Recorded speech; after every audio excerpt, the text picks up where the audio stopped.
gumanto siya, gumanon siya. Okay. Tapos, edi okay na. Nakakagpas na siya.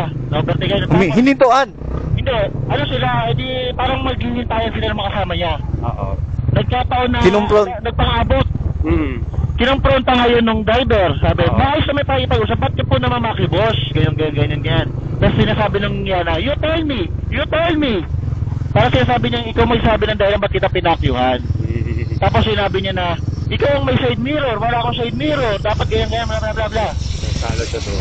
So yun yung ano, yung una, okay na panalo siya kasi nga, yung nagewang-gewang, walang side mirror, tama siya doon.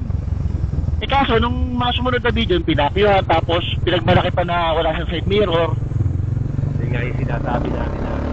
Eh sabi ko sa LTO na report, memorandum, kahit trail bike yan, dapat na may side mirror. O, kasi dumadaan ka ng kalsada eh. Madaan ka kasi ng road.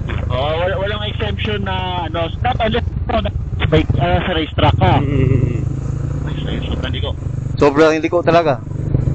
So yun yung kaya issue nga siya sa motovlog, sa moto industry. Pinipig pa rin yun. Tira pa rin. Yun yung sinasabi pag nag-retaliate ka, kahit ikaw ang tama.